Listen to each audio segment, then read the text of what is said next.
mi inasistencia el día de ayer. Tuve un problema personal y por ese motivo no pude acompañarlos. Les pido me disculpen. De otro lado, también espero tengan claro que el día de mañana entonces vamos a reponer esa sesión para que podamos terminar pues nuestros temas de forma completa. Recuerden que en nuestra última sesión hablamos acerca de los árboles. Vimos qué es un árbol, vimos cuáles son los criterios a través de los cuales se van dividiendo los datos y particularmente dijimos los árboles son útiles porque tienen algunas fortalezas, entre otras que pueden detectar relaciones no lineales entre las variables, lo cual suele ser útil para las series de tiempo. De otro lado dijimos, y además pueden manipular cierto tipo de datos que en los modelos anteriores pues requieren un manejo específico. Y también hablamos acerca de, en ningún caso, podemos ni dejar de lado el análisis descriptivo, es la piedra angular para un buen ejercicio de modelamiento. Y que ese análisis descriptivo resulta un proceso de ingeniería de variables que permite convertir una serie, en este caso univariada, una serie de tiempo, en información adicional que no es exógena a la serie de tiempo, porque cuando tenemos información exógena, pues podemos utilizar información de variables distintas a aquellas producidas por la serie de tiempo ella misma. ¿Qué significa eso? Que significa no crear variables de tiempo, sino utilizar otras variables, cualquiera que ella pueda ser. El color de los camiones puede ser una de esas variables si eso es significativo o es importante en la explicación del momento actual del tiempo. Entonces hoy lo que vamos a hablar es acerca de los modelos basados en árboles. Y particularmente vamos a hablar de un método que se llama ensambles. ¿En qué consiste un ensamble? Como usted lo conoce en la palabra del castellano, ensamblar algo es tomar varios objetos y unirlos. Esto es exactamente igual. Entonces, los ensambles vienen de unos principios en particular. Y es que los resultados suelen ser mejores cuando se obtienen de muchos modelos y no de solo uno. Es el principio básico de dos cabezas piensan mejor que una o las decisiones cuando están basadas en muchas personas. Eso permite tomar mejores decisiones que si las tomara una sola persona. De otro lado, también están basados en un principio que es lógico y es muy difícil, si no imposible, tener un único modelo que funcione, que sea el mejor modelo siempre. Y por eso les insistí a ustedes, les he insistido a lo largo de todas estas sesiones. Y esto también tiene que ver con una pregunta que hacía alguien en una de las pasadas sesiones, y es que a mí el software me entrega el pronóstico automático. Lo que no se sabe detrás de ese software es, ¿está haciendo siempre el mismo modelo, el mismo pronóstico? Porque lo que hoy tenemos claridad es, para el mismo problema, hoy nos puede servir un modelo, pero mañana puede ser un modelo radicalmente distinto y que el día de ayer además pudo haber tenido el peor de los desempeños. Entonces, las series de tiempo, además, le hacen entender a uno algo que es obvio, que es evidente, pero que normalmente uno olvida cuando está haciendo este tipo de ejercicios de modelamiento. Y es, las cosas son dinámicas, los problemas son dinámicos. Y como son dinámicos, pues lo que uno tiene son patrones que están cambiando en el tiempo, constantemente. Si eso es así, si uno sabe que el negocio está cambiando, que el entorno en el que se mueve el negocio está cambiando, que el entorno que determina el entorno en el cual se mueve el negocio también está cambiando, pues lo razonable es entender que no existe un único modelo que se comporte bien para todas las distintas dinámicas combinadas y que lo que suele ser riguroso es entonces tener tantos modelos como sea posibles. E inicialmente lo que vimos fueron modelos unitarios, me refiero a modelos unitarios, es donde entrenamos un solo modelo y creemos en los resultados de ese modelo, pero los ensambles tienen un principio distinto y es no hay que entrenar un solo modelo, entrene muchos modelos, combine los modelos y eso va a ser más potente y mejor que entrenar un solo modelo. Nota, como lo acabo de decir, no siempre eso es lo mejor. Puede que hoy sea mejor un modelo ARIMA, mañana sea mejor un suavizamiento exponencial, pasado mañana sea mejor una ARIMA con estacionalidad, después puede ser uno de estos ensambles y al día siguiente puede ser una red neural. ¿Sí? Entonces no quiere decir esto que porque se estén combinando muchos modelos siempre sea mejor que tener un único modelo. Y acá en este gráfico quería contarles algo. Esto pues es una de esas infografías que se encuentra en Internet, de cómo ha sido más o menos la evolución de estos modelos basados en árboles. Y a partir de XGBoost, que es del que vamos a hablar hoy, pues se crean unos adicionales. Pero miren, lo que nosotros hablamos la sesión pasada hablamos de los árboles de decisión. Y lo que dijimos es, mire, un árbol de decisión no es más que una manera de segmentar los datos basado en unas reglas o en unas condiciones específicas. Que esas reglas o condiciones específicas las llamamos Gini o impureza y que para las series de tiempo pues no tienen mucha potencia. Sin embargo, a partir de los árboles de decisiones, lo que se fue entendiendo en el mundo de la ciencia de datos es que pues se podrían hacer algunos ajustes.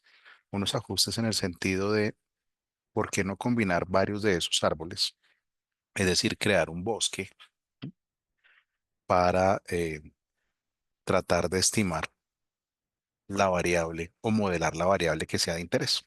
En este caso, la serie de tiempo o el momento específico en el tiempo. Y entonces cuando se comienzan a combinar varios árboles, ¿sí? La pregunta fundamental es, bueno, ¿y de qué manera decidimos o combinamos el resultado? Entonces, primero aparece un método que se llama bagging que viene de Bootstrap Aggregating, que lo que dice es simple. Usted tiene cada uno de los árboles y el resultado individual de cada árbol, usted lo promedia. Y el promedio de ese resultado es el resultado general del modelo. Entonces, imagínese este caso. Usted tiene 10 árboles, cada árbol le dio un valor, el resultado de la estimación o del forecast o del pronóstico va a ser el promedio de esos 10 árboles, ¿sí? De los resultados que dio cada uno de esos árboles para el forecast. Si, si no fuera una variable continua la que se estuviera modelando, sino una variable categórica, imagínense sí o no, entonces en este caso la regla no sería a través del promedio, sino a través de la votación y entonces lo que uno miraría desde esos 10 árboles, cuántos dicen sí, cuántos dicen no y donde esté la mayoría, eh, se genera la decisión. Y ahí aparece el random forest o el bosque aleatorio, ¿no? Que lo que hace es utilizar ese método de combinación del bootstrapping aggregating para combinar los resultados. Y entonces los árboles, los bosques aleatorios o el random forest lo que hace es decir, ok, yo voy a entrenar muchos árboles, pero además cada uno de los árboles que voy a entrenar los voy a entrenar con distintas variables. Usted entrégueme un conjunto de variables y yo de forma aleatoria en cada árbol voy a seleccionar distintas variables. Y el resultado de cada uno de esos árboles lo voy a promediar y ese va a ser el pronóstico. Ese va a ser el modelo resultante. A partir de ese random forest, se crean entonces otro conjunto de algoritmos, en realidad. Todos están basados en el árbol de decisión. Esto es como por eso les insistía tanto en, es importante el árbol de decisión, porque vamos a hablar de los mismos parámetros en cada uno de los casos. Pero entonces aparece otro método después del random forest que dice, ok, yo le veo una desventaja a random forest. Y es si usted está entrenando muchos árboles, usted con el mismo conjunto de datos, además, está entrenando con distinto número de variables cada árbol, pero eso no es tan potente. Y entonces aparece una nueva manera de combinar los resultados, distinta al bootstrapping, que es el boosting. ¿Qué es el boosting? Simplemente hacer el entrenamiento de manera secuencial, es decir, primero entreno uno y el siguiente árbol entonces mira cuál fue el error que cometió el anterior y lo intenta corregir y el siguiente árbol hace lo mismo y entonces dice yo voy a mirar qué pasó con el árbol 2 e intenta corregir el error de forma tal que se vuelve un proceso iterativo en el que en cada paso, cada entrenamiento de esos árboles va minimizando el error del árbol inmediatamente anterior. Y entonces de ahí aparece el boosting y utilizando el boosting, ¿no? Como es un proceso secuencial, aparece un algoritmo que se llama el gradient boosting, ¿sí? Y entonces el gradient boosting, voy a cambiar acá un segundo el puntero. Perdónenme que yo no soy tan bueno dibujando, pero es para explicarles el gradient boosting. Entonces, imagínense que esto es una curva, ¿sí? Hagan un esfuerzo sobrenatural y piensen que esto es una curva. Y entonces el problema que usted tiene que hacer es encontrar el punto mínimo de esta curva. Es un problema de minimización, de optimización matemática, donde le preguntan cuál es el mínimo de una función, ¿sí? El reto que tiene el algoritmo es que puede encontrar, esta función puede ser así y tener acá otro punto más bajo. Y entonces el mínimo ya no es este, sino es este. Y entonces el algoritmo lo que se pregunta es, bueno, ¿yo cómo hago para encontrar el mínimo? Entonces, este gradient boosting lo que va haciendo es que va viendo en cada caso cómo va cambiando la pendiente de las curvas, ¿no? De forma aleatoria y entonces va buscando esa ruta hacia el valor mínimo. Entonces, este algoritmo lo que dice es, ok, si su problema es minimizar el error, ¿no? Pues yo tengo un algoritmo que le ayuda a minimizar ese error de una forma más fácil. Y entonces, cuando se combina este boosting con este gradient boosting, pues aparece este algoritmo que se llama XGBoost, que XGBoost hace referencia a Extreme Gradient Boosting, es decir, a un gradiente descendente, es descendente porque siempre está buscando los valores mínimos, ¿sí? Y utiliza el boosting, es decir, hace entrenamientos de manera secuencial, de forma tal que como está mirando cada árbol y está tratando de minimizar de acuerdo al error que cometió cada árbol, pues dice, venga, yo le ayudo a encontrar cuál fue el error que cometió cada árbol, venga, miramos cómo ese gradiente va descendiendo para encontrar ese valor mínimo posible del error y combinar esos resultados. Entonces lo que hace el GBoost es, aparece tal vez el algoritmo hace 40 años, aparece en, tal vez se prueba en 1992 o algo así, más o menos, donde hace su primera aparición en un concurso de algoritmos. Y lo que se da cuenta la gente en aquel momento es, este algoritmo se comporta muy bien porque tiene la fortaleza de los árboles, tiene la flexibilidad de los árboles, tiene la potencia de manejar distintos parámetros y resolver o poderse aplicar en muchos problemas. Entiéndase, muchos problemas son problemas de clasificación donde la variable es categórica, la variable modelar es categórica, o en problemas de regresión donde la variable modelar es una variable numérica continua. Entonces se comienza a utilizar XGBoost y después de XGBoost aparecen unas mejoras sobre ese algoritmo, ¿sí? Que tienen que ver con usar más o menos distintos parámetros, utilizar distintas técnicas para hacer esta búsqueda de los óptimos o aplicar el algoritmo que sea computacionalmente más eficiente. Y entonces aparece LikeGBN, que es una versión liviana, o aparece CatBoost, o aparecen otros algoritmos, pero todos están basados en esta misma lógica de tengo un árbol, yo entreno muchos árboles y el resultado de esos árboles, bien sea los entreno todos en el mismo momento, los voy entrenando de manera secuencial y voy encontrando la manera de minimizar el error y necesito que eso computacionalmente sea cada vez más eficiente.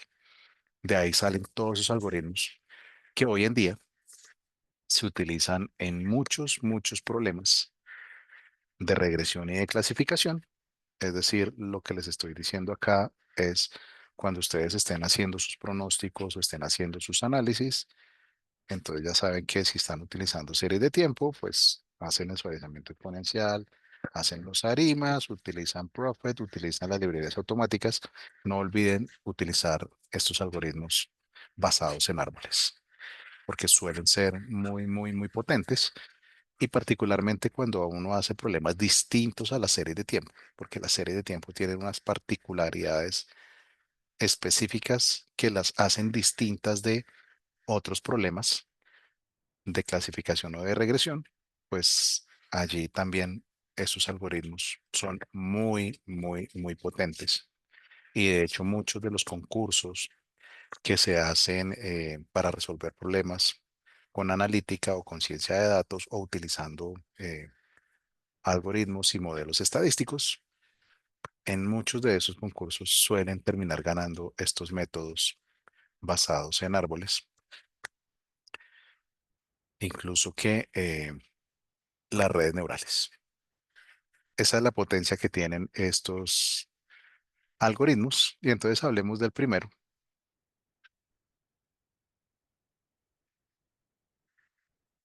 y es el random forest o el bosque aleatorio.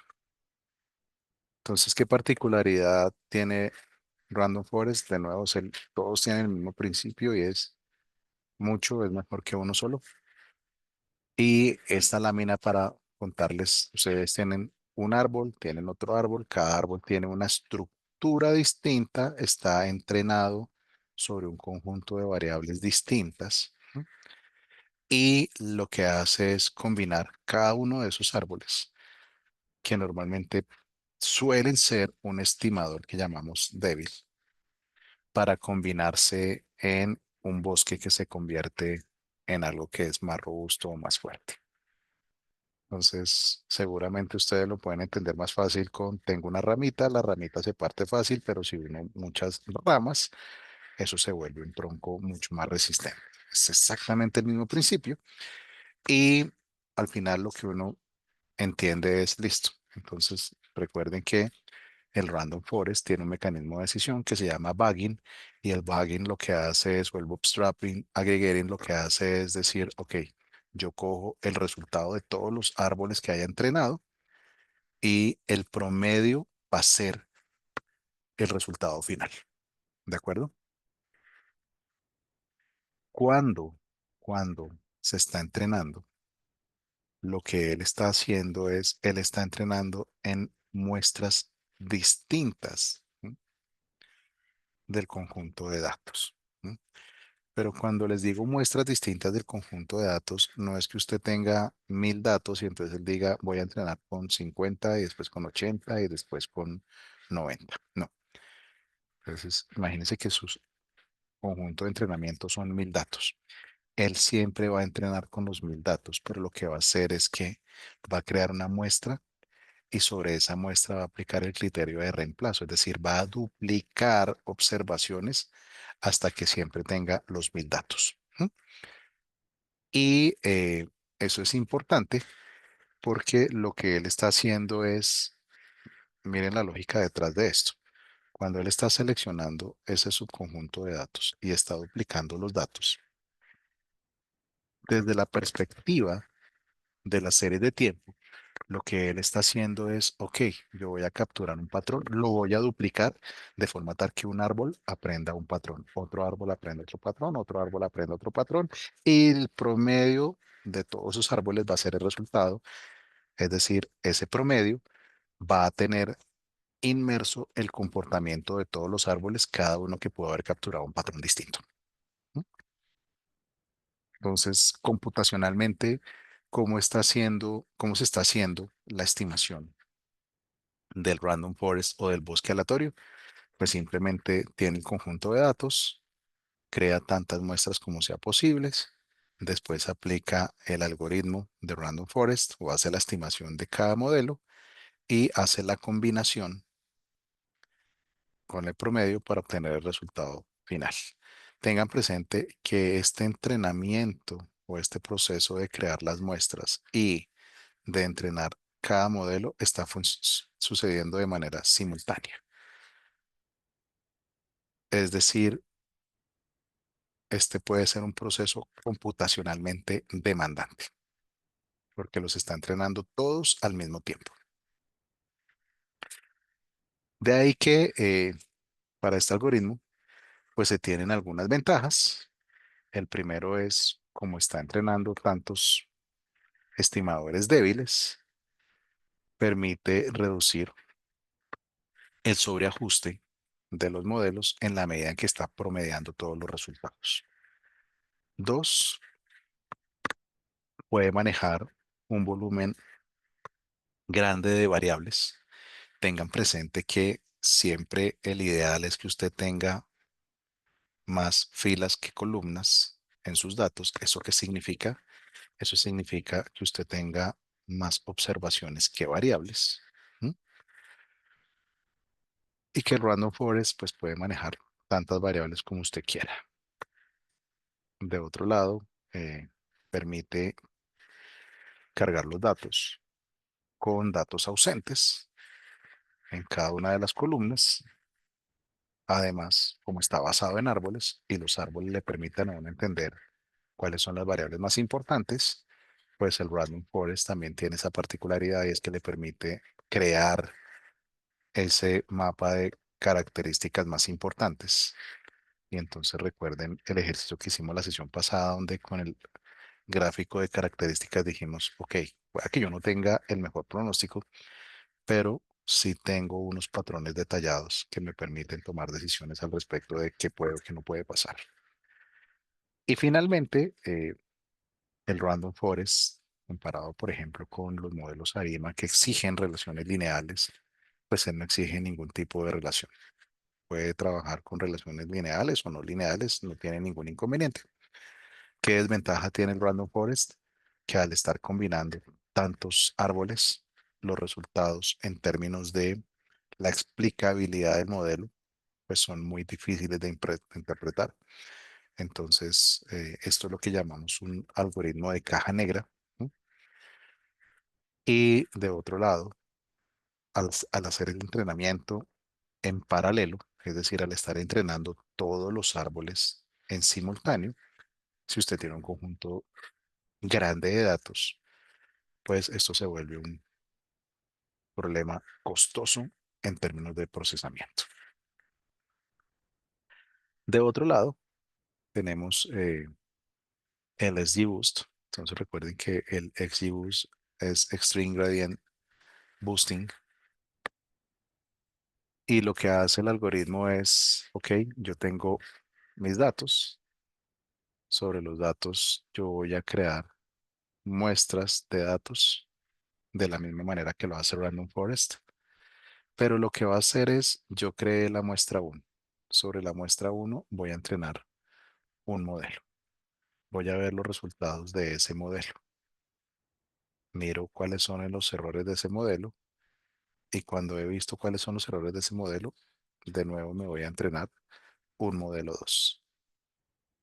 Y de nuevo viene el proceso iterativo de entreno un modelo 2, miro cuál es el comportamiento de esos resultados, miro cuál es el error y me voy a entrenar un modelo 3. Hasta que he entrenado tantos modelos que he minimizado utilizando el algoritmo del gradiente descendente, el error. Y el último árbol entrenado es el resultado. En este caso es el último el que hace el pronóstico. Entonces usted está utilizando el último árbol para realizar su pronóstico. Sobra entonces decirles que la ventaja es que en términos computacionales, usted no está entrenando esto de forma simultánea, sino que usted está entrenando árbol a árbol. Entonces, computacionalmente es menos costoso el proceso, ¿no? Pero tenga presente que en la medida en que los está haciendo uno a uno, pues eso también le va poniendo tiempo al proceso.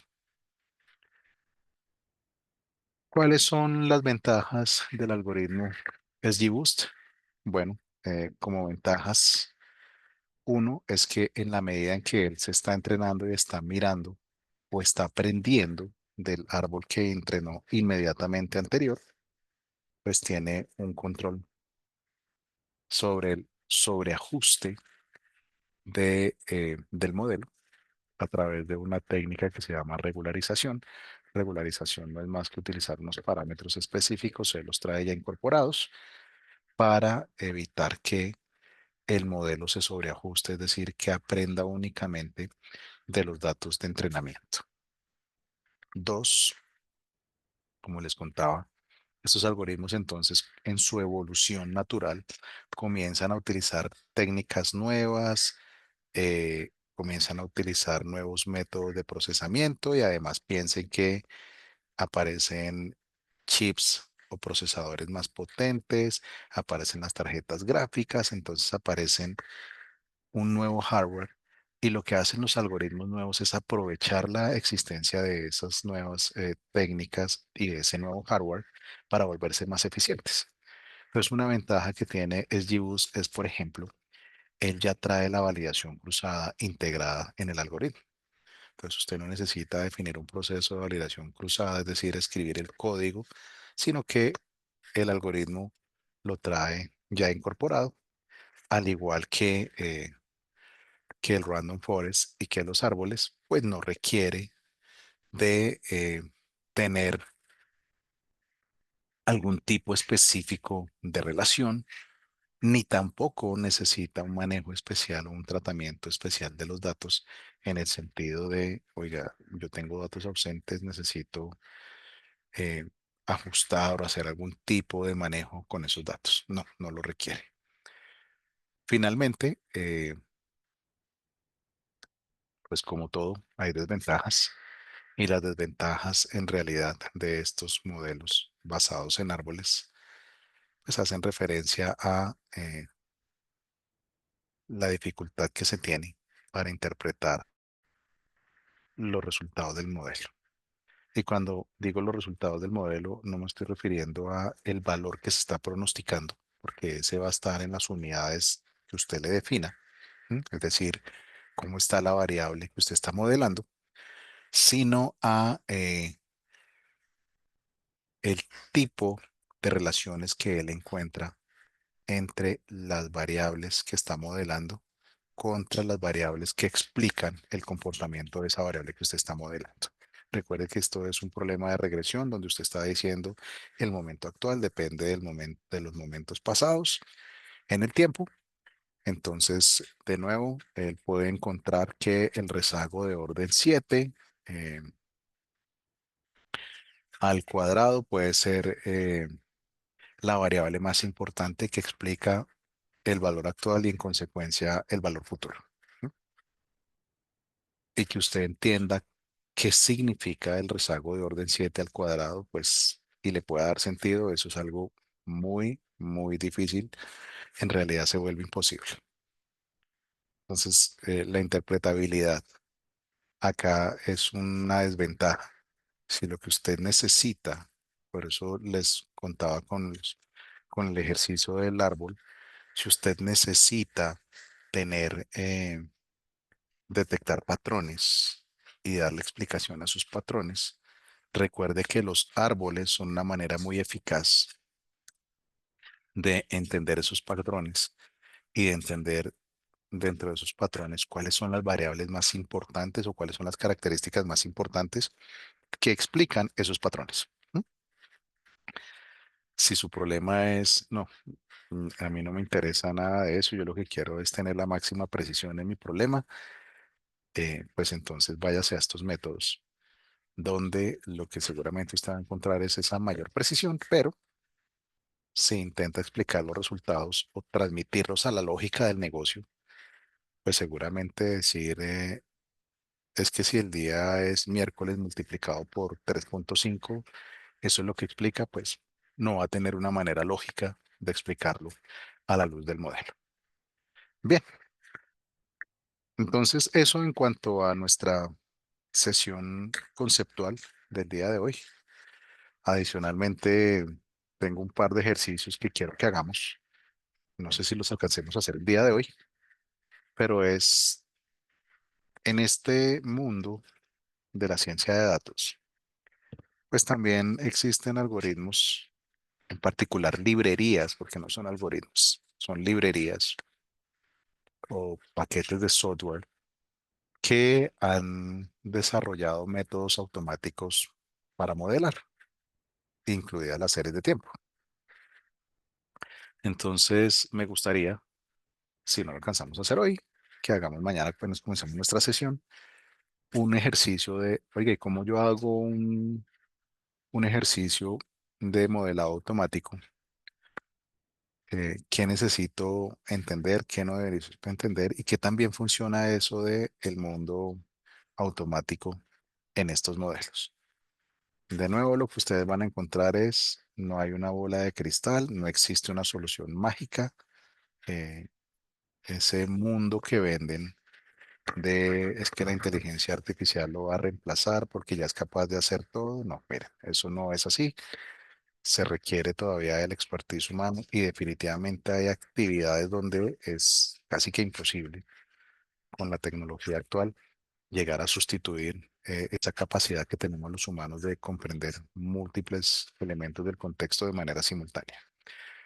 Pero la ventaja que tienen todos estos métodos automáticos, como el que les compartí hace unos días de exploración automática de datos, pues es que le ayudan a usted a encontrar eh, patrones de comportamiento y explicaciones de una manera muy rápida, porque seguramente ya se habrá dado cuenta que escribir el código o montar una solución analítica, pues toma tiempo. Y si eh, usted no tiene ese tiempo disponible, pues no va a poder hacer ese ejercicio de crear los análisis. Entonces lo que tienen ustedes para hoy es un, un notebook donde tenemos un par de cosas. Yo lo estoy abriendo, denme un segundo.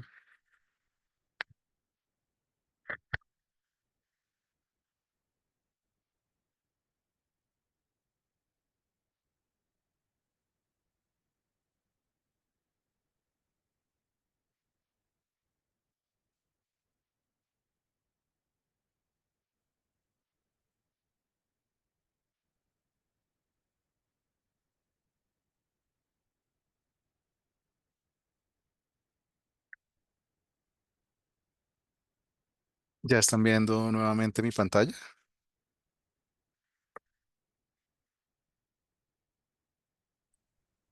Sí. Perfecto. Entonces déjenme y cargo los datos.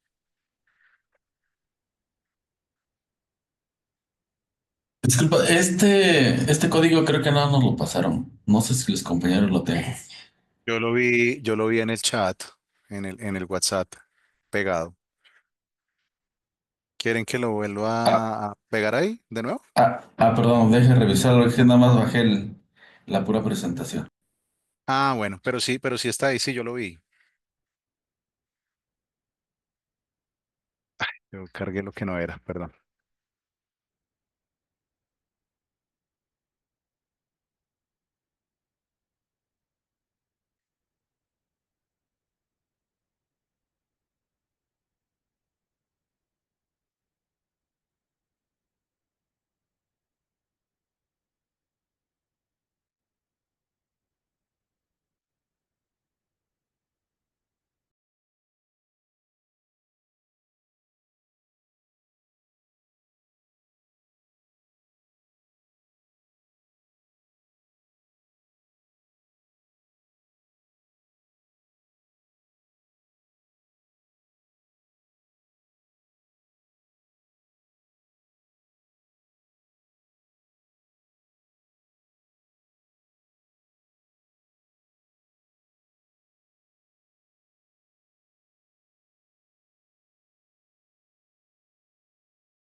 Pues una vez tenemos nuestros datos cargados, vamos de nuevo a nuestro conjunto de datos. Ya saben, acá simplemente estamos haciendo ya lo que ustedes tienen en todos los notebooks. No me voy a tener mucho. Ya saben, estamos limpiando nuestra variable modelar. Estamos volviendo a la numérica. Vamos a hacer una ingeniería de variables. Acá, de nuevo, yo seleccioné un warehouse, pero usted lo puede cambiar por lo que quiera. La serie además está diaria, pero recuerde que usted la puede convertir en semanas, meses, quincenas, lo que usted quiera que sea significativo para su problema. Y además, en la ingeniería de variables, pues estoy creando unos rezagos que de nuevo no obedecen a un análisis descriptivo, simplemente es para mostrarles cómo es la ejecución de la lógica al momento de crear ustedes variables basadas en el tiempo. Entonces, que esas variables en el tiempo pueden ser, uno, los rezagos. Entonces, acá estoy haciendo rezagos. Dos, que estoy creando ventanas móviles, es decir, estoy creando periodos de tiempo. En este caso, cada 3 días. Entonces, cada 3 días estoy creando, eh, viendo cuál es el promedio cada 3 días. Ustedes podrían, en su caso, decir cada 2 días, cada 5 días, cada 10 minutos. Miren que, de nuevo, es el tema del conocimiento que usted tiene al respecto de su problema. Y adicionalmente, pues estoy agregando unas variables instrumentales de, dígame, cuál es el año, cuál es el mes, cuál es el día, cuál es el día de la semana, cuál es el día del año. Dígame a qué trimestre pertenece la observación, ¿no? Y, por ejemplo, en estos casos de estas par de variables que están basadas en las ventanas móviles a 3 y 7 días, le estoy diciendo, oye, yo quiero que reemplace por cero los valores constantes, ¿no? Entonces, cuando creamos eso, pues lo que tenemos es un data frame que inicialmente pues tiene unas variables específicas, el tiempo, el producto, y acá nos aparecen nuestras variables nuevas. Bien, pues acá tengo unas variables nuevas que he creado basados en únicamente la serie que me interesa modelar. Luego, ¿cuál fue el proceso simplemente específico? Hacemos un filtro y basados en ese filtro nos vamos a crear el código. Espérenme que acá,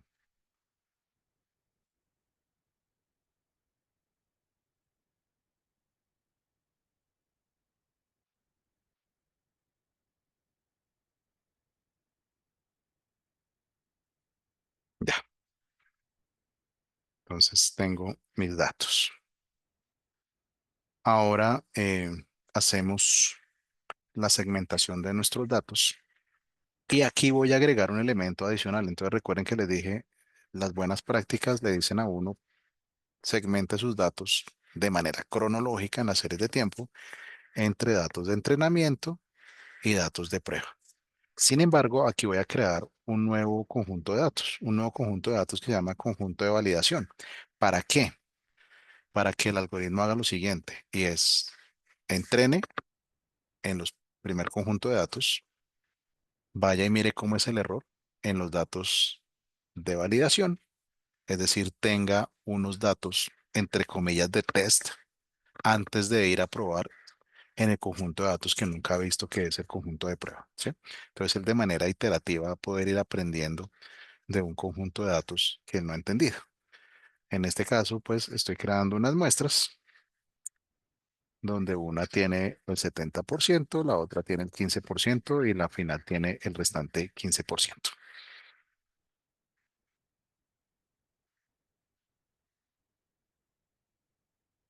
Y creo, déjenme mostrarles algo porque no sé si ustedes, pero tengan presente que si vamos a ver alguno de estos objetos,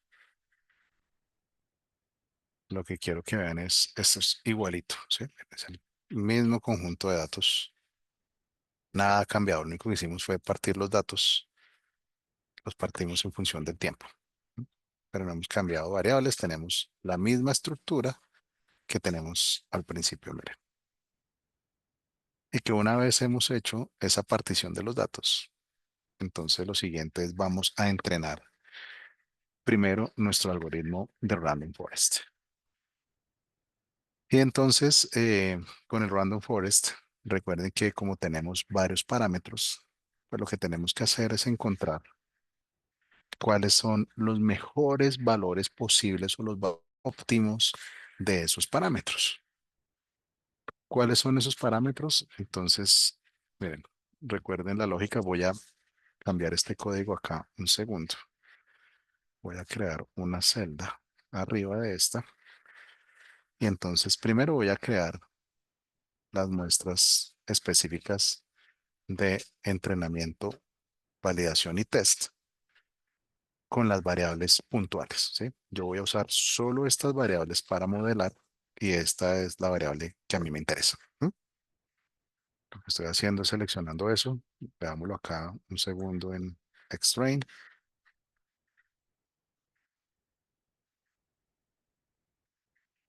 Y entonces mire que ustedes solo tienen las variables que creamos allá en esa eh, ingeniería que hicimos de variable aleatoria. Bien, entonces, ¿cuál es la lógica detrás de cada uno de estos modelos? Usted lo primero que tiene que hacer es crear una instancia para modelar. Recuerde que esta semilla aleatoria es para que usted siempre obtenga los mismos resultados. ¿Sí? Que aquí usted puede poner cualquier número del que se le ocurra. ¿Sí? Este número no importa, es simplemente una manera de decir, siempre que yo ejecute el código, quiero que los resultados sean los mismos, porque si no, eso va cambiando. Y este modelo, que es el de Random Forest, mire que acá tiene un conjunto de parámetros. En la ayuda, pues usted ve que aparecen los parámetros. Subirme acá. Mire que aparecen todos los parámetros posibles que tiene la ayuda. Entonces, tiene cuántos árboles quiere estimar, cuál es el criterio de error o la función de costos que usted quiere utilizar, cuál es la profundidad del árbol, cuántas observaciones tiene que haber para hacer las particiones en los nodos, cuánto debe dar mínimo para considerarse una hoja, en fin, miren todos los parámetros que aparecen acá. Entonces acá él les está dando en la función, les está dando la explicación de cada parámetro y además conceptualmente les está contando cuál es cada uno de esos parámetros. Todos esos parámetros, entonces nosotros los vamos a optimizar. Yo inicialmente entonces he creado acá este diccionario con distintos valores de parámetros porque he comentado los primeros, ya les voy a mostrar, le contar por qué, donde estoy diciendo, bueno, entonces yo quiero que me cree primero esta instancia sobre la que voy a modelar, quiero que los parámetros sean estos valores específicos y ahora sí vamos con el grid search o con la búsqueda en ese espacio de parámetros, quiero que utilice este estimador. Quiero que utilice este diccionario de parámetros. Quiero que la validación cruzada haga validación cruzada con dos false. Pongámoslo a 3.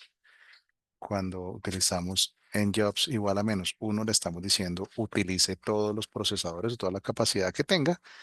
Y verbose hace referencia si usted quiere ir viendo los resultados mientras él va ejecutando.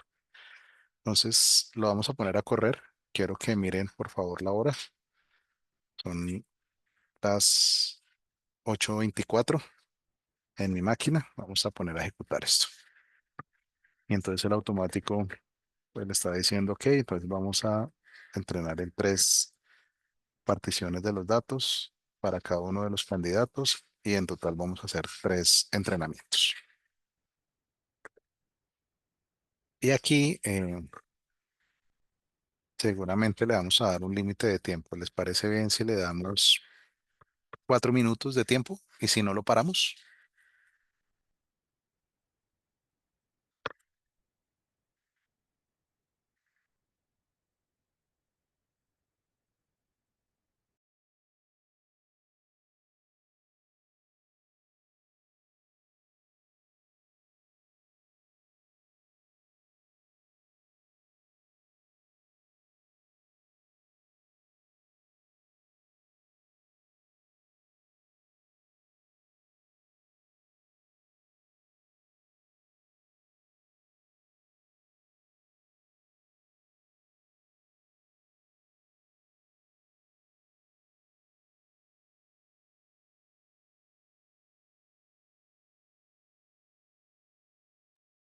mientras vemos esto correr, aprovecho a preguntarles, ¿alguno de ustedes tiene alguna pregunta hasta el momento?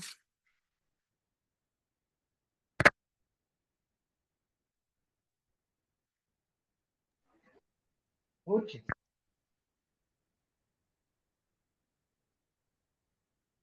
Si tienen alguna pregunta, la podemos hacer mientras esto va ejecutando, porque sé que esto va a tomar unos minutos. Y el propósito de pregunta.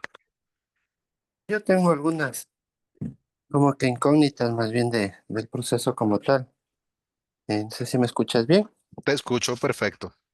Ya, o sea, y mira, yo estoy en un punto en donde te comento un poco.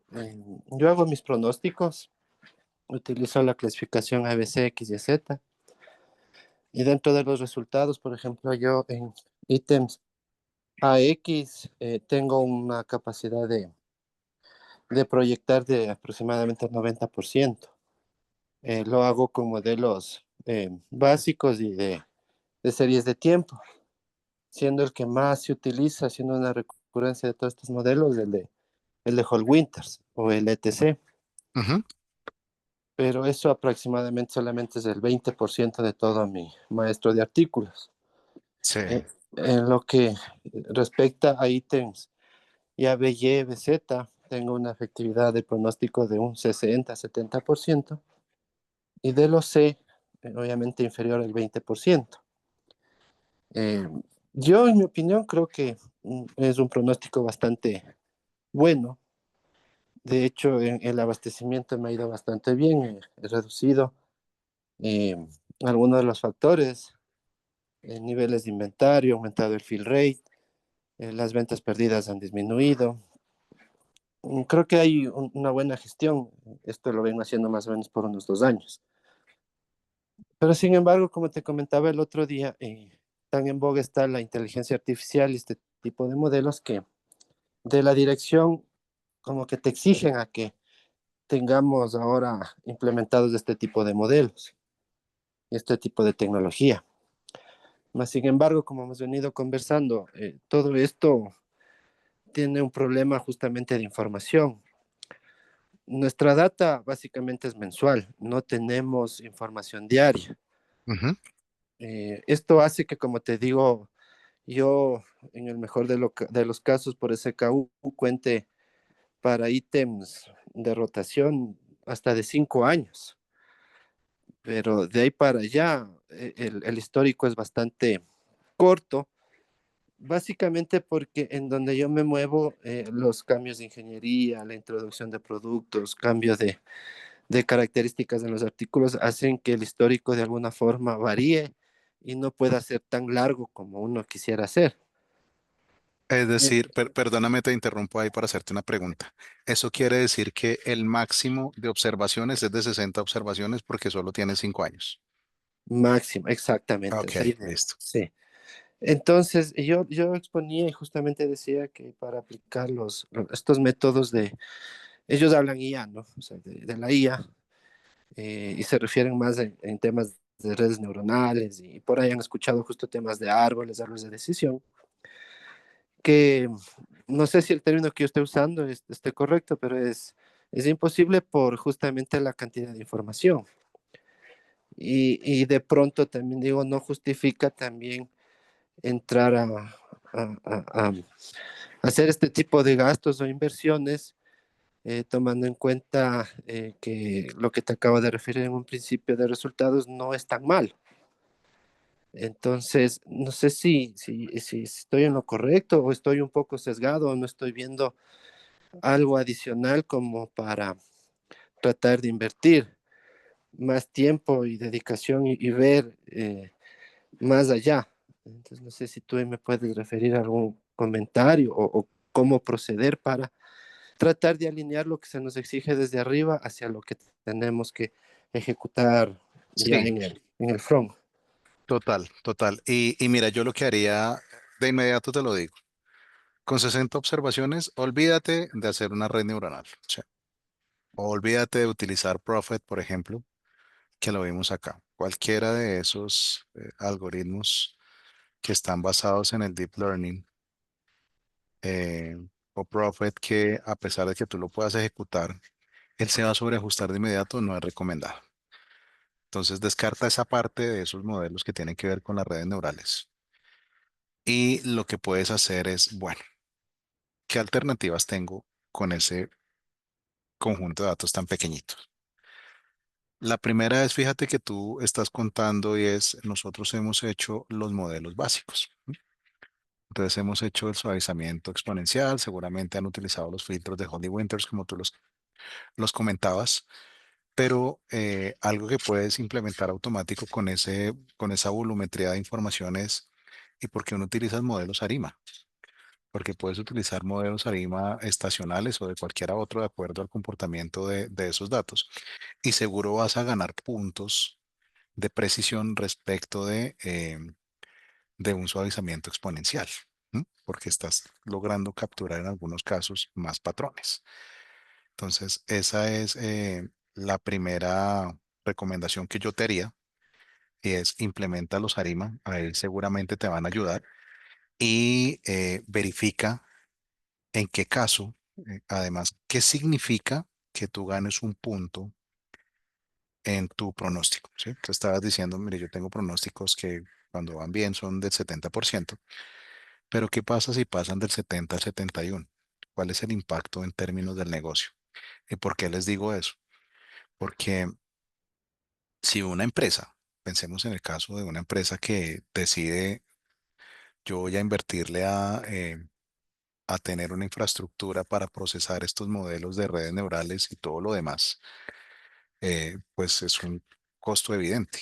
Luego la relación es cuánto me cuesta esto y respecto de las decisiones que va a tomar yo, cuánto me voy a ganar, porque si no cubre el pago de la infraestructura, pues no tiene sentido, ¿sí? Entonces, paso número uno es tratar de entender, cuantificar si yo gano en precisión, si yo paso de 70 a 75, ¿qué significa eso en términos de reducir los costos, reducir los tiempos, optimizar los procesos, aumentar el margen o cualquier otro indicador que sea relevante a la luz del negocio? Y lo primero es prueba los ARIMA, o sea, prueba la familia de modelos ARIMA que con 60 datos, pues ellos van a funcionar bien, seguro, porque inicialmente están previstos para esas volumetrías pequeñitas. Ahora bien, ¿qué pasa si tú quisieras utilizar un método basado en árboles como el que estamos haciendo en este momento de utilizar el Random Forest o el XGBoost o el LightGBM o cualquiera basado en árboles? Pues lo que tú podrías hacer es crear variables auxiliares, como lo estamos haciendo acá. O sea, mira, entonces tú podrías decir, yo tengo 60 observaciones, ¿m? Pero yo puedo crear a través de la ingeniería de variables otras variables adicionales. Y entonces ya no solo tienes una serie de datos, sino que tienes 60 observaciones para 10 variables. ¿M? Y ya con ese volumen de información, pues estos algoritmos comienzan a comportarse de una manera mejor. No es lo deseable, eh, abiertamente te lo digo, pero ya con ese volumen que tú me estás contando y aplicando esto de voy a calcular rezagos y voy a aplicar eh, pues una ingeniería de variables donde yo voy a crear variables nuevas, pues esto te va a ayudar efectivamente a poderlo aplicar con ese volumen de datos. ¿M? Entonces, esas son como las alternativas. Y finalmente, digamos que porque tienes un jefe que definitivamente dice que tienes que utilizar redes neurales y que no, que es la única manera y que eso es lo único que funciona, sí, porque de esto hay un montón de gente, ustedes saben que hay un montón de expertos de YouTube en inteligencia artificial y cualquiera que se ha visto un video de YouTube ya se volvió un experto en inteligencia artificial. Entonces la manera de enfrentar eso, si definitivamente la persona no entiende sus argumentos, es a través de las redes neuronales lo que tú puedes es crear, crecer tus datos, es decir, crear una información sintética. ¿M? Y decirle a una red neural, ok, aprenda los patrones que hay en estos 60 observaciones para cada categoría de producto, para cada SKU, como lo tengas, como lo quieras dividir, y créeme datos sintéticos que tengan los mismos patrones de comportamiento. Y quiero que el tamaño resultante de esto para cada SKU sea, no sé, 5.000 observaciones. Estoy dando algo aquí, un número aleatorio. De forma tal que con las nuevas series y con los nuevos datos, pues ahí sí tú puedas aplicar ya unas redes neurales o puedas utilizar Prophet o cualquiera de esos algoritmos que están basados en una volumetría de datos significativa. Alguien, veo que hay una mano levantada. Sí, soy yo, Iván, de Costa Hola, Rica. Iván. Disculpa, yo me conecté un poquito tarde, pero tratando de poner atención a esto de la cantidad de datos que requieren estos algoritmos de redes neuronales, entendí que 60 series de tiempo son muy pocas.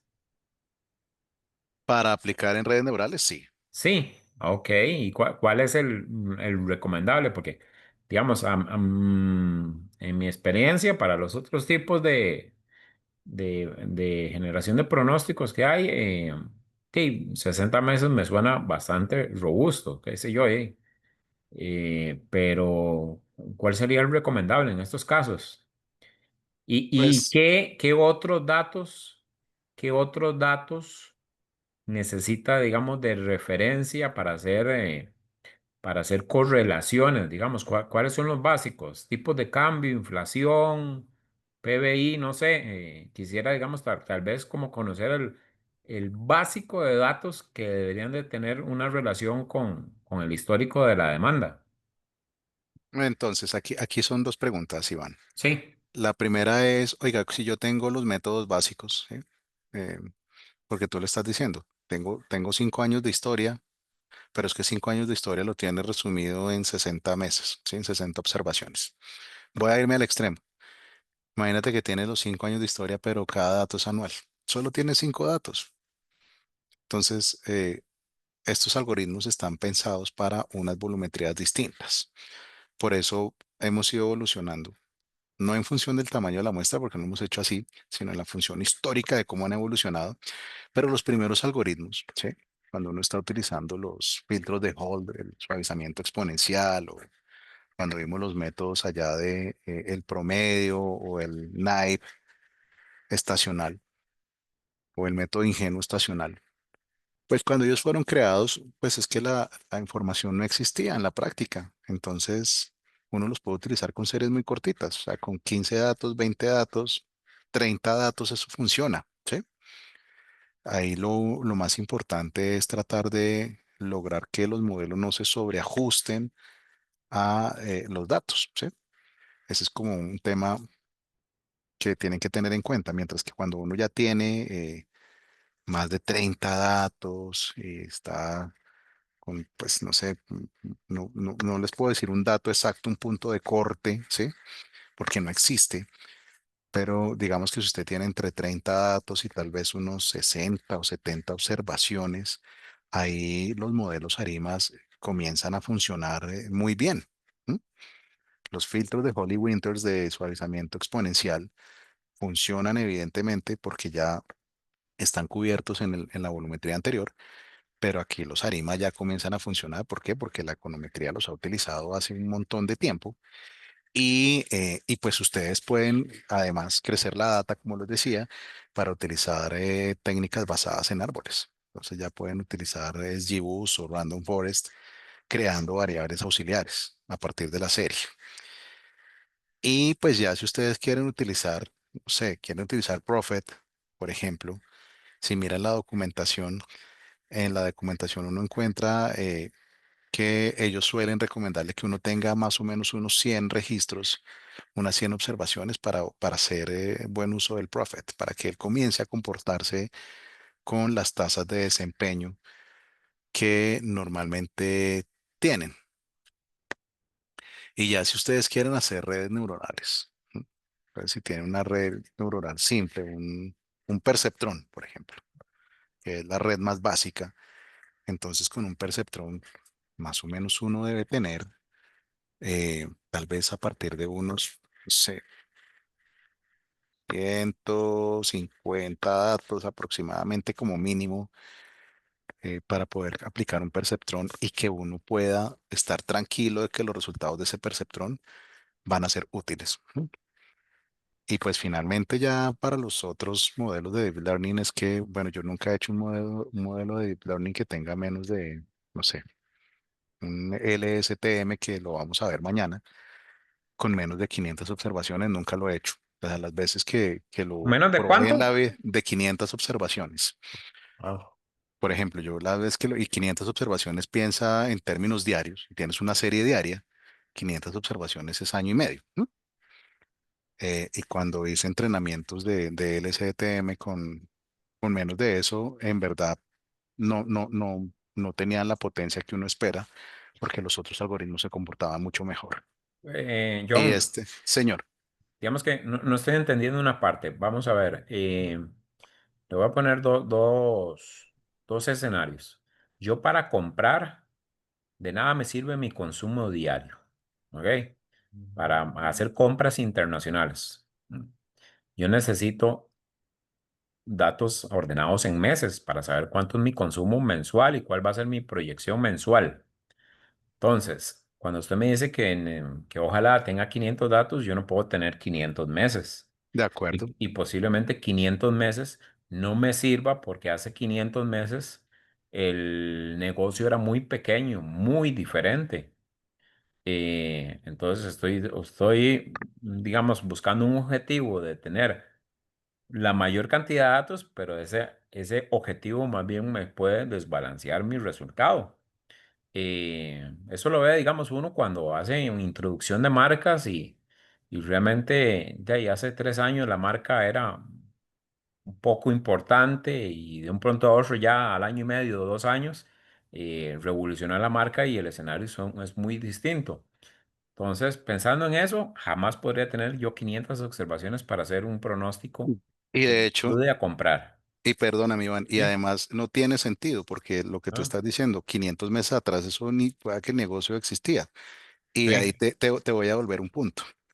Y es, pero ¿qué pasa si, por ejemplo, en ese problema que estamos aquí complejizando, pues que imagínate que tu negocio tiene una estacionalidad que es muy compleja y esa demanda está definida por patrones no lineales, que es lo que suele suceder, ¿sí? Hay estacionalidad de patrones no lineales. Si no tienes esos datos, tú no vas a poder modelar con una red neural que te dé resultados que sean eficaces. Luego, lo que te estoy Mm. diciendo acá es, si tú sabes que tu negocio tiene eso, que tienes ese comportamiento, olvídate de obsesionarte con una red neural porque la red neural ahí no te va a dar los mejores resultados. Ahí justamente es donde viene esa expertise de saber qué algoritmo se aplica al problema que uno está modelando. Ok. Y digamos a su experiencia. También, bueno, tal vez está pendiente lo de la otra respuesta. Digamos, ¿cuáles son los básicos con que yo puedo hacer correlación? Básicos en el sentido de que, bueno, si estoy en el negocio de los helados, y necesito saber de fechas festivas y necesito saber del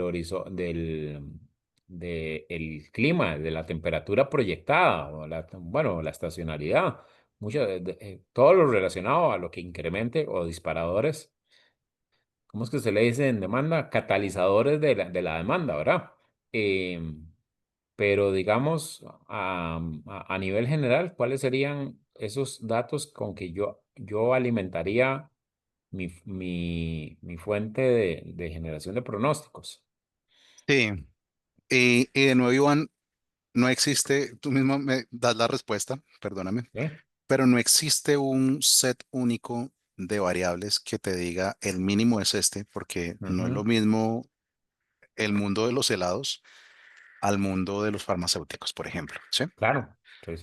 Pero evidentemente hay unas cosas que sí te puedo dar unas guías y es como, pues hay unos imprescindibles que uno tiene que tener, ¿sí?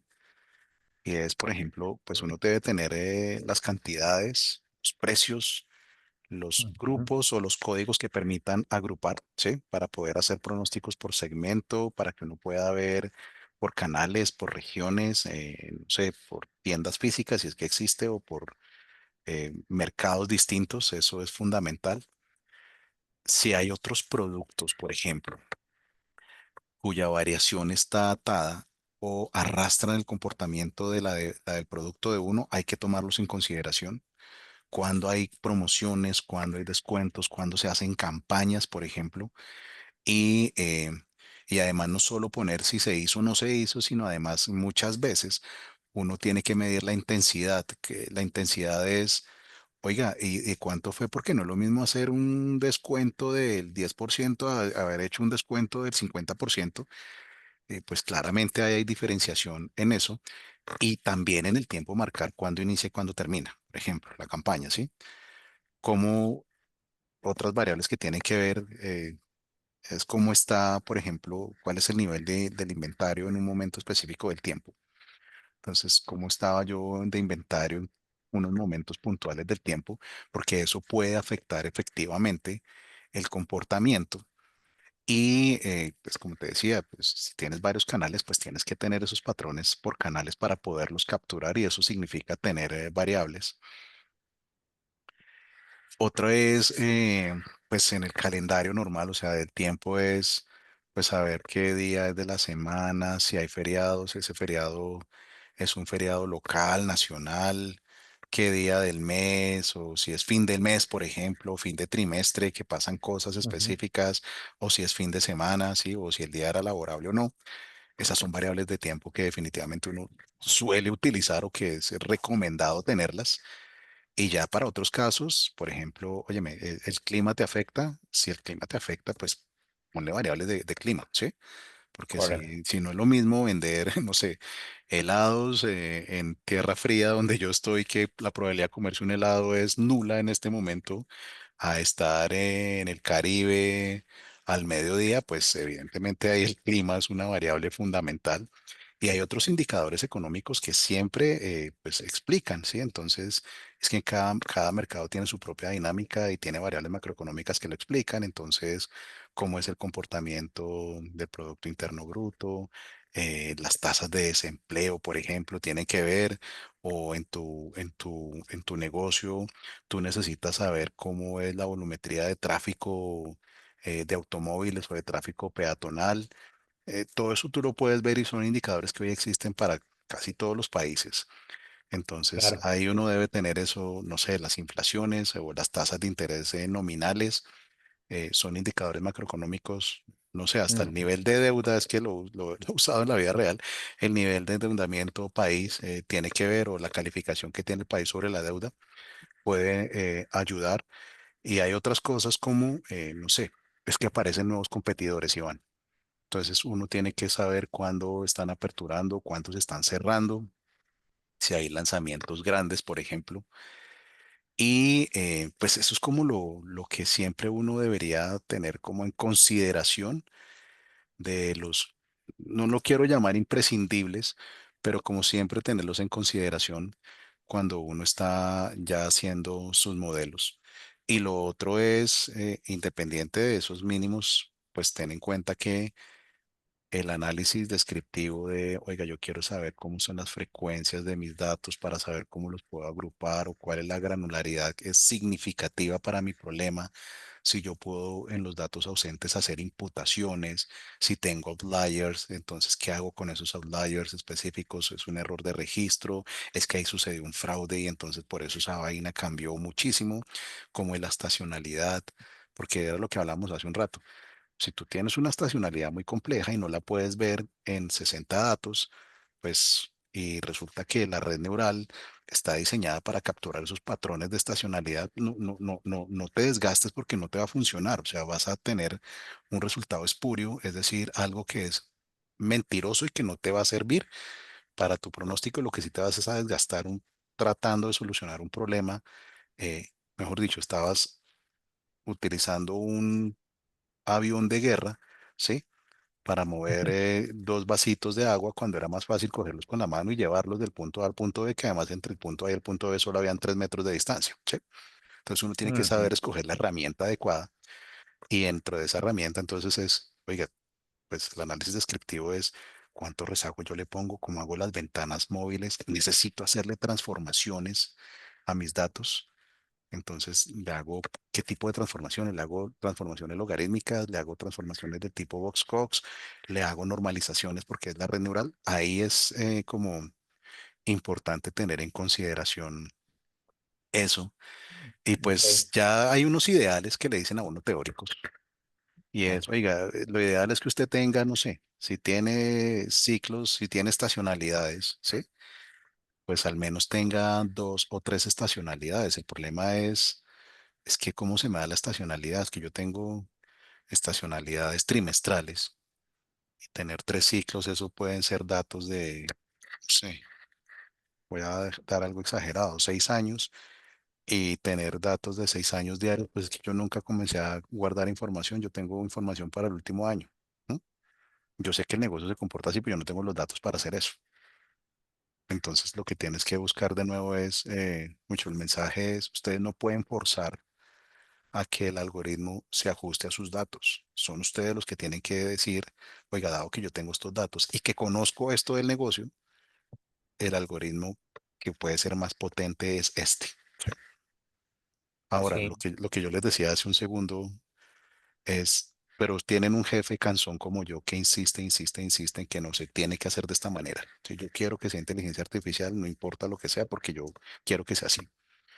Hay técnicas que le ayudan a uno a crecer las muestras, que son las técnicas para crear datos sintéticos utilizando redes neurales. Entonces, con eso uno puede crear esos 60 meses de los que hablábamos, 500 meses de los que hablábamos inicialmente, ¿sí? Otra consulta, John, para ya terminar. ¿Cómo recomiendas, digamos, hacer esa carga de esos datos? Digamos, yo estoy en el sector de la construcción y quiero mejorar mi proyección para la temporada de invierno, en donde se consumen mucho impermeabilizantes. Ok, entonces quiero meterle al cálculo claramente temperatura, inflación, la inflación únicamente relacionada con respecto al sector de construcción, no sé, el PBI, tipo de cambio, cosas así, que yo diga, estos son importantes de guía, porque claramente afectan mucho, digamos, las decisiones de inversión en construir o reparar. Eh, ¿Cómo hago yo esa carga de datos? Tal vez, y disculpas, no sé si si ya lo vimos en algún momento, he tratado claramente de poner mucha atención, pero, o si hoy lo vimos y yo no estaba presente, pero ¿cómo se acompaña, cómo se hace esa carga de datos de todos En- esos? entonces, a nivel de los datos, Ujú. esa es una pregunta muy interesante. Mira que lo que tú haces es en tu conjunto de datos, voy a irme a este que es más fácil de ver, ¿sí? Imagínate que este es tu conjunto de datos. Tú en el conjunto de datos, lo, lo que suele hacer uno es dejarlas al final. Entonces tú al final aquí le comienzas a agregar columnas adicionales. El PIB, el PIB, la tasa de interés, no sé, la inflación, el nivel de desempleo, la tasa de ocupación, ¿sí? La temperatura. Y, y dependiendo de lo que estés utilizando. Por ejemplo, si tú estás utilizando un Arima, ¿sí? ¿Y por qué digo el Arima? Porque es es como normalmente lo que uno siempre sí o sí prueba, ¿sí? O sea, uno siempre prueba los arimas. Entonces, en el arima, cuando uno está haciendo la estimación, cuando uno le pide el pronóstico, normalmente en el pronóstico, en la función de pronóstico, existe un argumento que le permite a uno indicar cuáles son las variables exógenas, es decir, esas que dejaste de últimas en tus datos. Y entonces tú le dices, hágame un pronóstico y tenga en cuenta que las variables exógenas son de la 10 a la 20. Y entonces él lo que hace es que hace ese pronóstico teniendo en cuenta que tú tienes unas variables que son de tipo exógeno. Pero el entrenamiento lo haces normal. Tú simplemente pones, imagínate que acá no se llama mes, sino se llama PIB, acá no se llama día, sino se llama tasa de interés, acá no se llama día de la semana, sino que se llama, no sé, eh, estaba contento, sí o no, pronunciamientos del presidente en Twitter. Eso. Y entonces tú agregas nuevas columnas a tu conjunto de datos y con eso haces el modelo. No sé si con eso te di respuesta, Iván. Sí, perfecto. Y nada más para continuar, se me acaba de ocurrir, digamos, este tipo de métodos avanzados se acompañan de otros métodos de avanzados de evaluación de la exactitud y de la precisión. O igual, usted los evalúa con los mismos, el medio cuadrático, MAPE, MAE y todos esos. Sí, en realidad, digamos que lo que uno suele hacer es compararlos casi siempre con los mismos tipos de errores, con no sé, utiliza las métricas, el MAE o el MAPE o el SMAPE. Digamos que sí, lo que uno suele hacer es hacer la evaluación a la luz de esas métricas. ¿Por qué? Porque lo que tú necesitas es comparar y saber cuál es el mejor. Entonces necesitas tener una métrica que le puedas aplicar a la mayoría de todos, si no a todos, para que puedas decir efectivamente este es mejor que otro. Pero ahí tienes que tener cuidado porque no es lo mismo entrenar un modelo. Yo se los contaba con el caso de los ARIMA. Ustedes no pueden comparar dos ARIMAs, por ejemplo, utilizando el criterio de información, que es el de los ARIMA, donde un modelo lo entrenaron con tasas de crecimiento y el otro modelo lo entrenaron con los valores de ventas en dólares. Ese tipo de comparación no lo pueden hacer. Entonces ahí es donde uno viene a decir, ok, yo necesito una métrica estándar, entonces voy a utilizar el error medio cuadrático, porque esa la puedo obtener en todos los casos y esa es la medida que voy a utilizar para comparar todos estos modelos y seleccionar cuál es el mejor. Entonces, eso es lo que uno suele hacer en la vida real, pero eso es sin perjuicio de nuevo, Iván. Pues es que hacer una comparación entre, no sé, utilizar un Whole Winters contra utilizar un LSTM, pues hay muchos elementos en consideración porque el LSTM tiene una complejidad distinta a la que tiene el método más básico. Entonces, a la luz de las métricas, pues tienes que también mirar las métricas de desempeño propias de cada uno de los algoritmos. Ok, perfecto, gracias. Vale. Permítame entonces aquí voy a seguir con este ejercicio. No voy a hacer la parte de reentrenar el modelo. Acá simplemente ya entrenamos entonces un árbol aleatorio. Les pido si tienen posibilidad, ustedes simplemente acá en esta grilla de parámetros jueguen con esto. Y lo que se van a dar cuenta es que en la medida en que ustedes vayan cambiando los parámetros, van a aparecer más modelos. Lo mismo si ustedes utilizan aquí más faults de entrenamiento, van a tener a la larga una respuesta de cuáles son los mejores parámetros para entrenar su árbol. Y pues lo que sigue ya es hacer lo normal. Vamos a obtener las métricas de desempeño. Vamos a ver cómo se ven los pronósticos en un gráfico, pues si ustedes lo quieren ver, en la medida en que ustedes van cambiando, evidentemente, para que yo coge una serie, cualquiera de las que están en el conjunto de datos, en la medida en que ustedes van cambiando los parámetros, van a ver que la curva se va a ajustar mejor a, a sus datos de interés. Además, aquí les puse un parámetro porque a veces uno tiene muchos datos, observaciones y solo quiere ver un conjunto específico. Entonces acá con este parámetro ustedes pueden cambiar y ver el conjunto de datos que les interesa. Y acá viene XGBoost. Entonces XGBoost, recuerden que es la misma lógica al respecto de la programación. Tienen, crean su instancia. En este caso tienen de nuevo el número aleatorio para reproducir. ¿Cuál es la función que ustedes quieren? Una función objetivo, cualquiera que ella sea. ¿Cuáles son el conjunto de valores de hiperparámetros que quieren utilizar? Recuerden que acá solo hay unos pocos. Eso pues para hacerlo como similar al Random Forest, pero existen tantos hiperparámetros como están definidos en la función.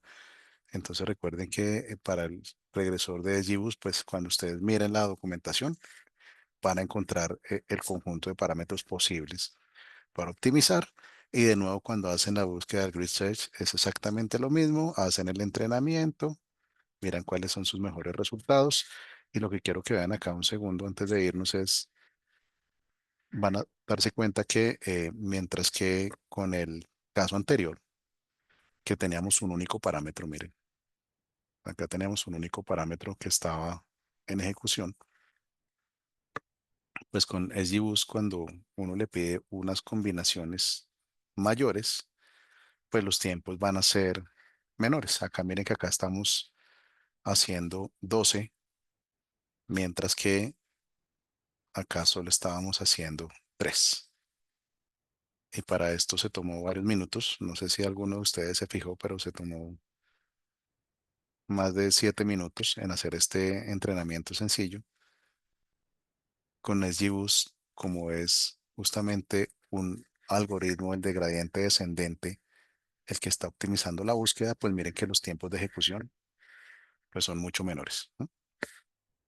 Acá, por ejemplo, pues la tasa de aprendizaje no tiene mucho sentido porque solo hay un valor, pues él dice efectivamente esa es la mejor.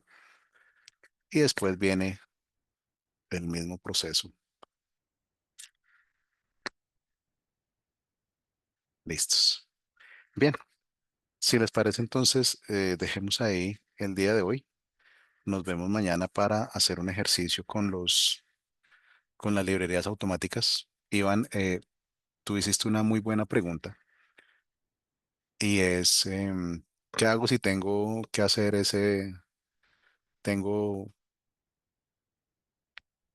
mis datos mensuales? 5 años es demasiado porque el comportamiento de hace 5 años no tiene que ver nada con lo que tiene que ver hoy. Eh, ¿Qué hago? ¿Qué hago en ese caso? ¿Sí? Y además imagínense que no sé el algoritmo que tengo que utilizar. Entonces por eso quiero hacer un ejercicio. Lo hacemos mañana cuando comencemos nuestra sesión. Y es, ¿qué pasa cuando yo utilizo esas librerías automáticas que incluyen uno o varios de estos algoritmos para modelar series de tiempo? Y entonces, como les decía hoy al inicio de la sesión, ese es un elemento que deben tener en consideración. Válganse de todas las herramientas que tengan, porque seguramente les va a ayudar a escoger el algoritmo y con eso lo van a poder optimizar mejor, pero además van a poder comparar qué resultados obtienen o qué intuiciones obtienen de los otros algoritmos. Y sobre todo, esto ya me lo ha dado es la experiencia, más que esto nunca me lo dijeron en ningún libro. Sobre todo es ver hacia dónde convergen los algoritmos. Es decir, si todos están mostrando un comportamiento similar, eso siempre me ha ayudado a decidir hacia dónde debo ir, porque sé que varios algoritmos, viendo los mismos datos de distintas maneras y convergiendo hacia un mismo punto, suelen no estar equivocados. Bien, les agradezco mucho.